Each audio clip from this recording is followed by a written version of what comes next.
to lead the Broncos to an offensive touchdown, but the defense was able to pick up the slack, sacking Derek Carr 4 times and returning Carr's only interception for a touchdown. The Broncos improved to 5-0 with the 16-10 win over the Raiders. Stephen A., how concerned should this Broncos team be with number 18? I think they should be incredibly concerned, personally, Skip, Molly, because here's the deal. Your running game, C.J. Anderson, Ronnie Hillman, combined for only 43 yards on 18 carries. They didn't even average 2.5 yards a carry. If you're not running the football, you're putting that much more pressure on Peyton Manning. Those 2 interceptions he threw, by the way, to the ageless wonder that is Charles Woodson, who never had an interception in his career against Peyton Manning. 2 39-year-olds. That's pretty good. Right? 2 39-year-olds is Charles crazy. Woodson is phenomenal. Phenomenal, considering his age and the position that he plays and what he was able to do. Excuse me. And that second interception was spectacular. And that was a flooded ball on the part of Peyton Manning. There was no zip, a lot of air under that ball. Charles Woodson read it all the way, went over there and snatched it out of the air. I give him a lot of credit for that. But nevertheless, the fact is that Peyton Manning, some of his passes, I know, Skip, you religiously say he never had the strongest of an arm to begin with, but some of these passes are quite alarming in terms of how long it takes them to get to their destination. And I look at it from that perspective, the absence of a running game, the fact that, again, Oakland, we're talking about a team that's real weak against tight ends. Peyton Manning targeted Owen Daniels 5 times, not 1 reception at all, against a team who's notoriously weak in defending the tight end spot. Steelers playing tonight. They've given up 4 touchdowns to tight ends as well. Something else we'll talk about maybe a little bit later. But I look at the Oakland Raiders, and I'm just saying they were ripe to be had. They're on the come up. They look better, despite the game, saving interception by Chris Harris for the Broncos, who's been on our show, who's a damn good cornerback and doesn't get nearly as much credit as he deserves, returning that 74-yard interception for a touchdown. Denver's defense is big time. Shane Ray and those boys coming in replacement of DeMarcus Ware after he went out with the back injury. Somehow, some way, when you look at this defense, they just step up. And they show up, and they got 22 sacks on the season thus far. That's incredibly impressive. That's 4.5 a game, So I'm looking at this pass rush. I'm looking at their secondary. They've got the secondary. They've got the ability with Von Miller and others to get to the quarterback. You got Aqib Talib and Chris Harris back there. I look at them as a very, very impressive defense. Dare I say potentially elite. They keep this up, it will be verified.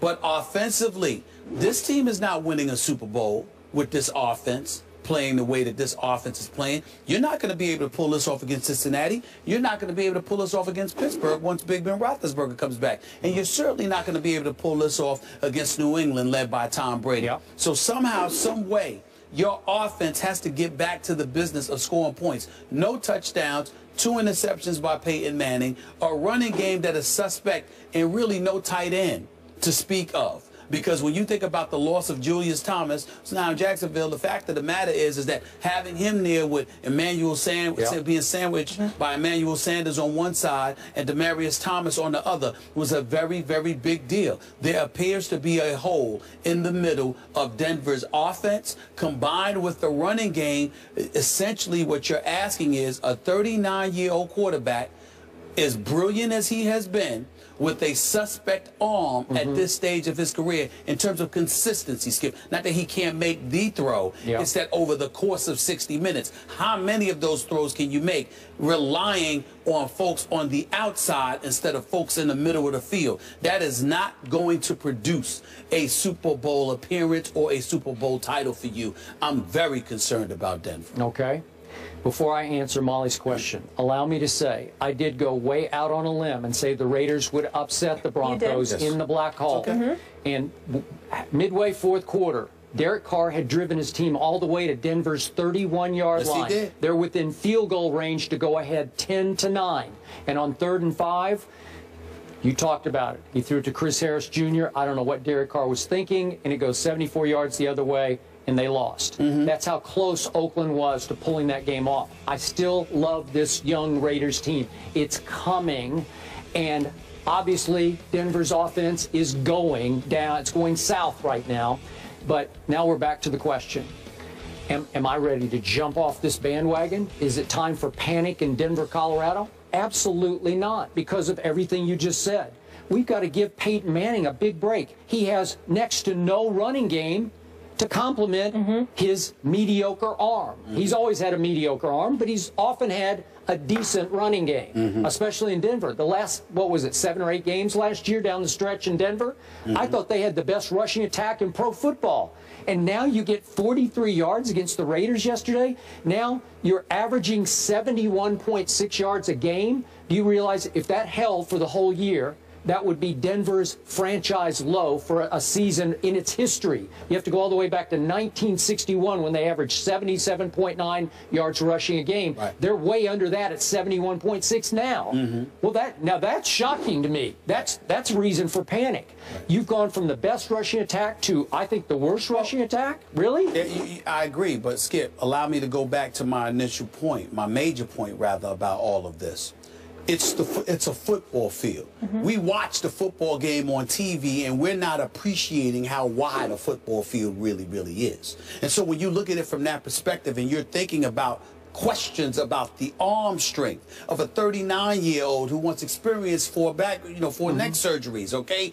And your target, your main weapons are on the outside. You give him nothing in the interior, and you give him not to say Owen Daniels is nothing, but you give him virtually nothing compared to what you once had, at least at this particular moment. It appears that way. Nothing in the middle and nothing behind him to run the football. By the way, we didn't even get into the offensive line, which has been suspect all year long. They switched Columbus and some other guys in and out trying to change bodies on the offensive line. So let me get this straight. I'm Peyton Manning. I'm 39 years of age. We've got me on this football field. I've got people behind me ain't performing. I've got somebody at the tight end spot to really shorten the field and narrow the scope for me. It's not much there compared to what I'm accustomed to having. And oh, by the way, in the midst of all of that, I have a suspect offensive line.